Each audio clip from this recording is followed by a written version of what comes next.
Hi guys, కరీబు కెన్యాస్ kitchen అంట ఇలా పొలాల చుట్టూ తిరుగుతా చూపిస్తున్నాను ఏంటా అనుకుంటున్నారా? ఇదిగో ఇక్కడ మిర్చీస్ కనిపిస్తున్నాయి కదా, ఇదే మన ఈ రోజు ఫేమస్ వంటకం. గుంటూరు కారం ఎంత ఫేమస్ అంటే మహేష్ బాబు లాంటి పెద్ద హీరోలే సినిమా పేరు పెట్టుకునే అంత ఫేమస్ గుంటూరు కారం. అలాంటి గుంటూరు కారాన్ని, అదేనండి సాంబార్ కారాన్ని ఎలా తయారు చేస్తారో చూడాలనిపిస్తుందా? అయితే రండి చూపిస్తా.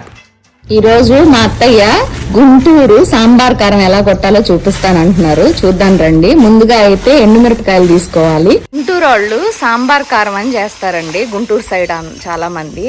అది ఎలా చేస్తారనేది ఈరోజు చూపిస్తాను. ముందు సాంబార్ కారానికి అయితే అత్తయ్య చెప్పండి, ముందు సాంబార్ కారంకి ఏం చేయాలి? కేజీ ఎండుమిరపకాయలు అంతేనా? కేజీ ఎండుమిరపకాయలు తీసుకొని, ఎక్కువ శాతం ఎప్పుడు కొడతారు అత్తయ్య? ఇది ఏ కాలంలో కొడతారు? ఏప్రిల్ టైంలో కొడతారంటండి. అంటే గుంటూరు సైడ్ మిర్చి బాగా పండిస్తారు కాబట్టి ఏప్రిల్ టైంలో బాగా చేస్తారు. ఇది సాంబార్ కారం అంటారు. ఫస్ట్ అయితే ఎండుమిరపకాయలు, 1 కేజీ ఎండుమిరపకాయలు తీసుకొని శుభ్రంగా కడుక్కోవాలి. అలాగా ఎందుకంటే మట్టి ఉంటుంది కదా, మట్టి అంతా పోయేటట్టు అలాగా వాష్ చేసుకోవాలి. అదే అలాగా మిరపకాయలు అన్నీ చక్కగా జాడిచ్చి దాని తర్వాత ఎండబోసుకోవాలి. చూపిస్తాను చూడండి ప్రాసెస్ అంతా 1 by 1 స్టెప్లు వైజ్గా చూడండి. నీట్గా అన్నీ ఎలా చేస్తారు అనేది చూపిస్తాను ఈరోజు మన వీడియోలో. తప్పకుండా వీడియోని అయితే నచ్చితే లైక్ చేసి, షేర్ చేసి, సబ్స్క్రైబ్ చేసుకోండి. మా అత్తయ్య మనందరి కోసం సాంబార్ కారం కొడుతున్నారు. సంవత్సరానికి ఒకసారి కొట్టుకుంటారు. ఇది అది వాష్ చేసి ఇలాగ డస్ట్ అంతా వచ్చింది, అందుకని ఫస్ట్ క్లీన్ చేసుకుంటున్నారు ఎండుమిరపకాయలని. ఇలాగా కడిగిన ఎండుమిరపకాయలని ఇలా మంచిగా ఎండలో ఆరబెట్టుకోవాలి. బాగా ఎండాలి ఇది కూడా. మళ్ళీ తర్వాత మనం డస్ట్ పోవటానికి క్లీన్ చేసుకున్నాం అంతే. సాంబార్ కారానికి పొద్దున్నే మిరపకాయలు అయితే కడిగి పెట్టాము. ఇప్పుడేమో తొడియాలు వలుస్తున్నాను. ఇలాగా గుంటూరు సాంబార్ కారము బాగా చేస్తారు. ఈరోజు రెసిపీ చూపిస్తాను. గుంటూరు మిరపకాయతో సాంబార్ కారం. కేజీ ఎండుమిరపకాయలకి 1/2 కేజీ ధనియాలు పోస్తున్నారు. ఫ్రై చేస్తున్నాను. ఇక్కడ అన్నీ కొంచెం లైట్గా వేపుకోవాలి.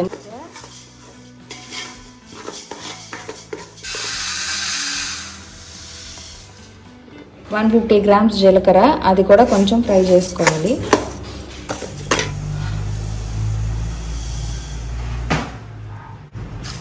ఒక 3 స్పూన్లు మెంతులు,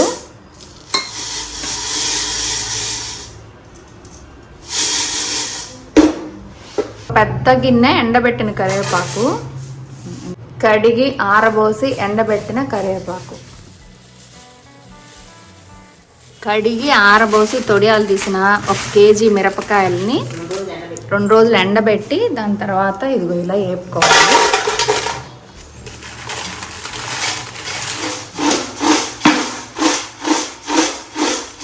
ధనియాలు, జీలకర్ర ఇవన్నీ మామూలుగా వేపుకున్నా, మిరపకాయలు మాత్రం ఈ పద్ధతిలో వేపుకోవాలి. అప్పుడే కింద నుంచి మంచిగా వేగుతాయంట. కాకపోతే తుమ్ములు, దగ్గులు ఇవన్నీ బాగుంటాయి, కొంచెం జాగ్రత్త. ఇదిగో కూర వస్తుంది. కొద్దిగా వేడెక్కినాక సరిపోతాయి. ఇప్పుడు ఇవి కొంచెం ఎండబోసుకోవాలి. ఇలా ధనియాలు, జీలకర్ర, మెంతులు, కరివేపాకు, ఎండుమిరపకాయలు అన్ని ఒకసారి వేపుకున్నాక ఒక రోజు అంతా మళ్ళీ ఎండబెట్టాలి. ఎండలో కొద్దిగా టైం టేకింగ్ పనే గానీ సంవత్సరానికి ఒకసారే కదా, కష్టపడవచ్చు. సంవత్సరంలో ఒక్కసారి కష్టపడ్డామంటే సంవత్సరం మొత్తం ఈ కారం అయితే వాడుకోవచ్చు. కూరల్లో సూపర్ ఉంటుందండి.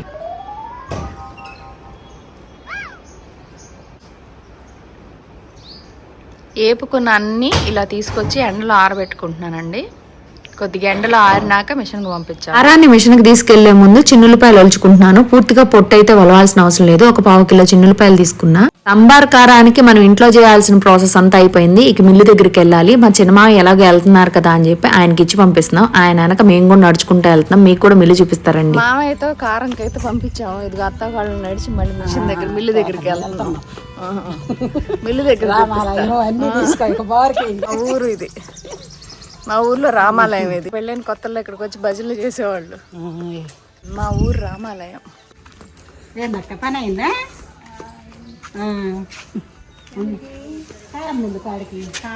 ఇంకా పల్లెటూరులో పలకరింపులు చూడండి ఎలా ఉన్నాయో.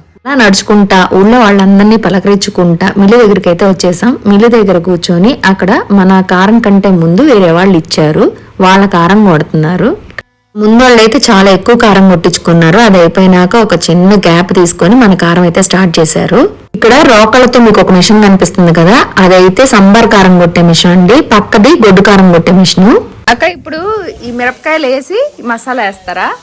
మిరపకాయలు ధనియాలు అందుట్లో వేస్తాం. ఎండు మిరపకాయలు వేయించుతారు ఫస్ట్, అవి బాగా ఎండలో పెడతారు. ఎండలో పెట్టి బాగా ఎండిన తర్వాత ధనియాలు, మెంతులు, జీలకర్ర వేయించి అట్టి పెట్టుకుంటారు. మిషన్ దగ్గర తీసుకొచ్చిన తర్వాత ఎండు మిరపకాయలు, ధనియాలు, మెంతులు మిషన్లో వేస్తారు, పౌడర్ వేస్తారు. తర్వాత ఉప్పు, జీలకర్ర, కరివేపాకు అవి రోట్లో వేసి బాగా దంచుతారు. మెత్తగా పొడైన తర్వాత ఎల్లిపాయలు వేస్తారు, చిన్నుల్లిపాయలు వేస్తారు. చిన్నుల్లిపాయలు వేసి బాగా అవి కూడా మెత్తంగా అయినాక కారం, ఇప్పుడు మనం వేసిన పౌడర్ చేసిన కారం వీటిలో కలుపుతాం అన్నమాట. కలిపిన తర్వాత బాగా మిక్స్ అయిపోయిన తర్వాత ఆముదం వేసి కలిపి అట్టి పెట్టుకుంటాం. అమ్మో ఇంత లాంగ్ ప్రాసెస్ అనుకుంటున్నారా? సంవత్సరానికి ఒక్కసారి చేసుకుంటే అసలు కూరల్లో కానీ పులుసుల్లో కానీ సూపర్ ఉంటదండి. ఇది గుమగుమలాడే మసాలా కారం రెడీ అయిపోద్ది. రోజుకి మినిమం ఈ సీజన్ లోనే కొడతారు కదా మీరు. ఎంత కారం వేస్తారు మీరు? వచ్చిందని బట్టి ఒక్కో రోజు 40 కేజీలు రావచ్చు, ఒక్కో రోజు 20 కేజీలు రావచ్చు, ఒక్కో రోజు 10 కేజీలు. అక్కడే కూర్చొని 40 కేజీలు కొడతారా? మరి తప్పదు కదా, అదే ఒప్పుకున్నాను. ఇంత కష్టపడి చేస్తున్నందుకు హ్యాట్స్ ఆఫ్ మీకైతే. నేను కారం ఇంత కష్టం అనుకోలేదు. నేను ఎప్పుడు కారం మా అత్తయ్య వాళ్ళు పంపిస్తే తయారు చేసి పంపించేస్తే మనకు విలువ తెలియదు. ఈసారి నేనే ఉండి అన్ని దగ్గరుండి చేస్తుంటే చాలా కష్టం అనిపించింది. కొట్టడం ఇంకా కష్టం, వేపటమే అమ్మో తుమ్ములతో చచ్చిపోయాను నేను. థ్యాంక్స్ అక్క, థ్యాంక్ యూ. మన సాంబార్ కారం అయితే రెడీ అయిపోయింది. ఇప్పుడు ఇంటికి తీసుకెళ్ళిపోవడం. సంవత్సరానికి ఒకసారే కొడతారా ఇది మీరు? ఎందుకని? విడికాలంలో అయితే మెత్తగా ఉంటుంది, నీట్ గా ఎండవు. వర్షాకాలం ఎండకు గానీ చలికాలం ఎండకు గానీ నీట్ గా ఎండవు. ఎండాకాలం ఎండకి బాగా ఎండి నీట్ గా ఉంటది. మన కారం నిల్వ ఉంచుకోవటానికి, జాడీల్లో పెట్టుకోవటానికి బాగుంటుంది. అంతేగాని రోకళ్ళు లేవు అలా ఏమి ఉండదు. మిషన్ ఎప్పుడు ఆడుతుంది, ఎప్పుడు కావాలని బాగానే నడుస్తుంది. కాకపోతే మిరపకాయలు ఎండకి వర్షాకాలం ఎండకి కారం అంతా పొడిగా కనిపించదు. ఇప్పుడు ఖాళీగా ఉంటారు కాబట్టి ఇప్పుడు వేయించుకొని ఎండబెట్టుకొని బాగా ఇప్పుడు కారాలు మిరపకాయల గురించి ఒకేసారి కొట్టించుకుంటాం. సంవత్సరానికి ఒకసారి కొడతారు మిరపకాయల గురించి. మిషన్ అయితే ఎప్పుడు ఉంటుంది. మిషన్ అయితే కారం కొట్టినందుకు. అవును, కేజీకి ఎంత? 60 రూపాయలు. కేజీ అంత కష్టపడి కొడితే 60 రూపాయలు తీసుకుంటున్నారు అనమాట. బంగారాల మేమేమో ఆ కారం తీసుకెళ్ళి బాగా ఎంజాయ్ చేస్తున్నాం. ఓకే, నాకు చేంజ్ ఇచ్చేసారు మళ్ళీ. Thank you, bye.